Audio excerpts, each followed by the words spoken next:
Hello parents, so good morning.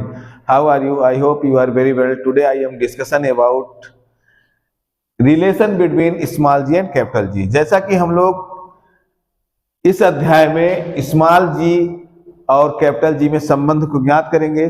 हम लोग जानते हैं कि अभी हम लोग गुरुत्वाकर्षण बल पढ़े, गुरुत्व ग्रेविटी पढ़े और गुरुत्वाकर्षण बल के फार्मूले का भी डेरिवेशन किए। आइए हम लोग देखते हैं स्मॉल जी और कैपिटल जी में संबंध क्या होता है। सबसे पहले हम लोग देखेंगे कि ये बताया गया कि अगर पूरे ब्रह्मांड में, होल यूनिवर्स में, पूरे ब्रह्मांड में अगर कहीं भी दो ऑब्जेक्ट हैं तो उनके बीच फोर्स ऑफ अट्रैक्शन लगता है। फोर्स ऑफ अट्रैक्शन क्या होता है ये हम लोग ज्ञात किए हैं कि F is equal to capital G M1 M2 upon R square, यही होता है फोर्स ऑफ अट्रैक्शन। तो आज हम लोग इसी पे स्मॉल जी और कैपिटल जी का मान हम लोग दोनों में संबंध ज्ञात करेंगे। कैसे ज्ञात करेंगे? सबसे पहले देखें कि अगर कोई पृथ्वी है, मान लीजिए पृथ्वी है और पृथ्वी का जो रेडियस है उसको हम आरी मान लेते हैं। क्या है? आरी, ई फॉर अर्थ, आरी है। इस पर पृथ्वी के ऊपर किसी बिंदु पर, किसी ऊंचाई पर या इसी के तल पर हम मान लेते हैं कोई एक ऑब्जेक्ट है जिसका मास स्मॉल m और पृथ्वी का जो मास है, द्रव्यमान है, उसको कैपिटल m ही मान लेते हैं, m ई फॉर अर्थ। अब देखेंगे कि ये गुरुत्वाकर्षण नियम यह बताता है कि दो ऑब्जेक्टों के बीच में आकर्षण बल लगता है। आकर्षण बल किस फार्मूले से ज्ञात करेंगे? F बराबर capital G M1 M2 upon R square, R the distance between two objects.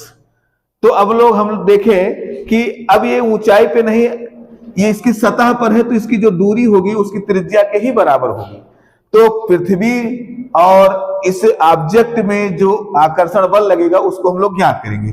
इसी फार्मूले से ज्ञात करें, capital F equal to capital G M1 हम मान लेते हैं कि M1 ये आपका ऑब्जेक्ट का है मास और M2 जो है आपका वो पृथ्वी का मास है। तो हम इसी में रखेंगे M1 की जगह M small m capital M ई, और जो रेडियस होगा उसके रेडियस, ये दूरी जो होगी, जो दूरी distance between the two object, वो उसके रेडियस के इक्वल होगी और रेडियस हमारा क्या है? आर ई है, तो ये हो जाएगा आर ई स्क्वायर। ठीक ना? तो हमें ये मिल गया। और ये भी हम एक संबंध जानते हैं कि जो फोर्स होता है अंडर ग्रेविटी की बात करें तो F equal to m g होता है। F equal to m g, m mass of the object. कहने का मतलब F बराबर एम जी, F की वैल्यू अगर हम इस इक्वेशन में रखें, पुटिंग द वैल्यू